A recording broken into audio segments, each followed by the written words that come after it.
ಸ್ನೇಹಿತರೆ, GNN ಕನ್ನಡ ಚಾನಲ್ಗೆ ಸ್ವಾಗತ ಸುಸ್ವಾಗತ. ಪಾಕಿಸ್ತಾನ ನಮ್ಮ ಉತ್ತಮ ಸ್ನೇಹಿತ. ಆದರೆ ಸಂಧಾನಕಾರರಿಗೆ ಇರಬೇಕಾದಂತಹ ವಿಶ್ವಾಸಾರ್ಹತೆ ಅನ್ನೋದು ಅದಕ್ಕೆ ಇಲ್ಲ ಅಂತ ಹೇಳಿ ಇರಾನ್ ವಿದೇಶಾಂಗ ನೀತಿ ಆಯೋಗದ ವಕ್ತಾರ ಇಬ್ರಾಹಿಂ ರೆಜಾಯಿ ಅವರು ಹೇಳಿದ್ದಾರೆ. ಅಮೆರಿಕ ಹಾಗೆ ಇರಾನ್ ನಡುವೆ ಮಾತುಕತೆ ಅನ್ನೋದು ಸ್ಥಗಿತಗೊಂಡ ಬೆನ್ನಲ್ಲೇ ಸಾಮಾಜಿಕ ಮಾಧ್ಯಮ ಎಕ್ಸ್ನಲ್ಲಿ ಅವರು ಈ ರೀತಿಯಾಗಿ ಹೇಳಿಕೆಯನ್ನ ನೀಡಿದ್ದಾರೆ. ಇದೇ ವೇಳೆ ಶಾಂತಿ ಮಾತುಕತೆಗೆ ಪಾಕಿಸ್ತಾನ ಪ್ರಯತ್ನವನ್ನು ಅವರು ಶ್ಲಾಘಿಸಿದ್ದಾರೆ. ಪಾಕಿಸ್ತಾನವು ನಮ್ಮ ಉತ್ತಮ ಸ್ನೇಹಿತ ಮತ್ತು ನೆರೆಯ ರಾಷ್ಟ್ರವಾಗಿದೆ.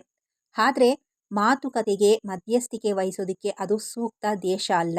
ಸಂಧಾನಕ್ಕೆ ಅಗತ್ಯವಾದ ವಿಶ್ವಾಸಾರ್ಹತೆಯನ್ನ ಅದು ಹೊಂದಿಲ್ಲ.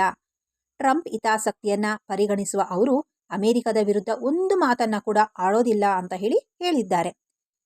ಇದರ ನಡುವೆ ಇರಾನ್ ವಿದೇಶಾಂಗ ಸಚಿವ ಅಬ್ಬಾಸ್ ಅಗರ್ಚಿ ಅವರು ಒಮಾನ್ನಿಂದ ಹಿಂತಿರುಗುವಾಗ ಭಾನುವಾರ ಇಸ್ಲಾಮಾಬಾದ್ಗೆ ಭೇಟಿಯನ್ನ ನೀಡಿದ್ರು. ಇದು 3 ದಿನಗಳಲ್ಲಿ ಅವರ 2ನೇ ಭೇಟಿಯಾಗಿದೆ. ಇದಕ್ಕೂ ಮೊದಲು ಅರಾಗ್ಚಿ ಅವರು ಪಾಕಿಸ್ತಾನಕ್ಕೆ ಆಗಮಿಸಿ ಉನ್ನತ ನಾಯಕರನ್ನ ಭೇಟಿ ಮಾಡಿದ್ರು. ಆದರೆ ಅಮೆರಿಕದ ನಿಯೋಗ ಬರುವ ಮೊದಲೇ ಇರಾನ್ ನಿಯೋಗವು ಇಸ್ಲಾಮಾಬಾದಿನಿಂದ ನಿರ್ಗಮಿಸಿತ್ತು. ಇದರಿಂದ ಅಮೆರಿಕ ಅಧ್ಯಕ್ಷ ಡೊನಾಲ್ಡ್ ಟ್ರಂಪ್ ತಮ್ಮ ಪ್ರತಿನಿಧಿಗಳನ್ನ ಪಾಕಿಸ್ತಾನಕ್ಕೆ ಕಳಿಸ್ಲೇ ಇಲ್ಲ.